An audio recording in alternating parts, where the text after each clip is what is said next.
not lose sight. This is not just about youth football and whether it's safe. There's another issue here, maybe even bigger. Parental rights are at risk.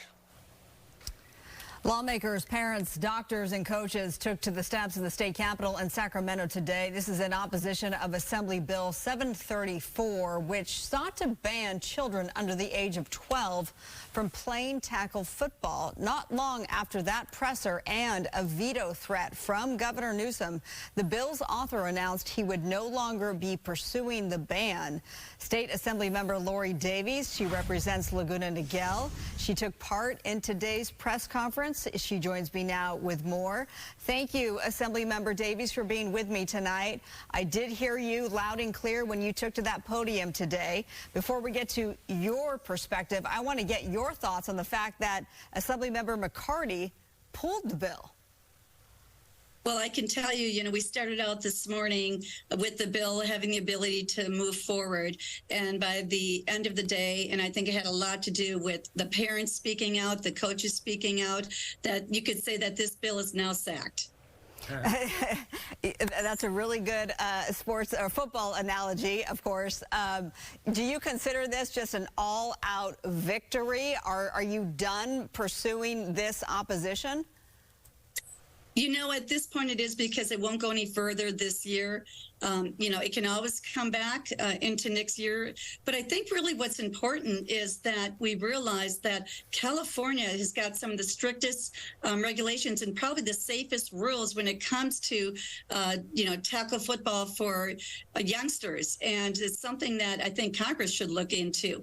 They make sure that they limited AB1 was passed in 2021. It limited the time that they were actually having tackling when they were actually practicing, so that there was more protection there. So I'm glad to see that the voices were heard, and it's important.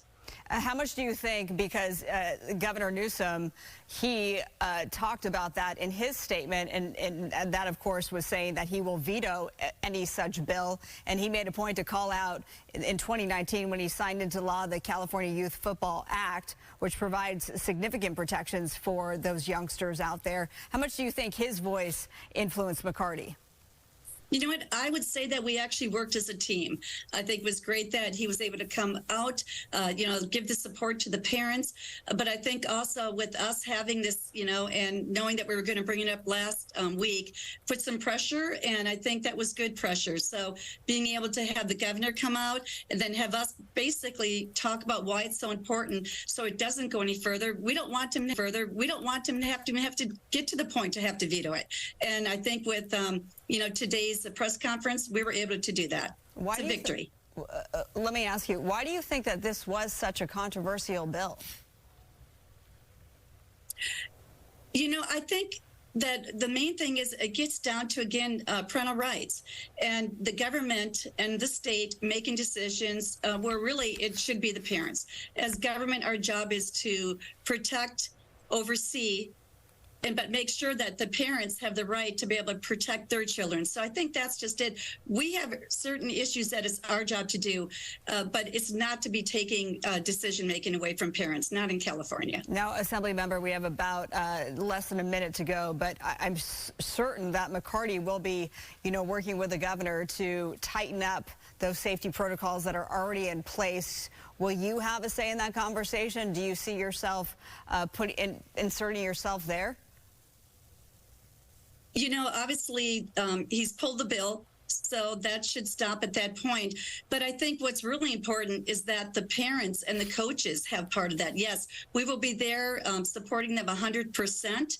But again, we need to have the parents, in the room, along with the coaches. They know what's best, and I think that we have to remember that we're here to make sure that we're there representing the voices of those that we, in our districts. And that's what our job is. And that's what we did today.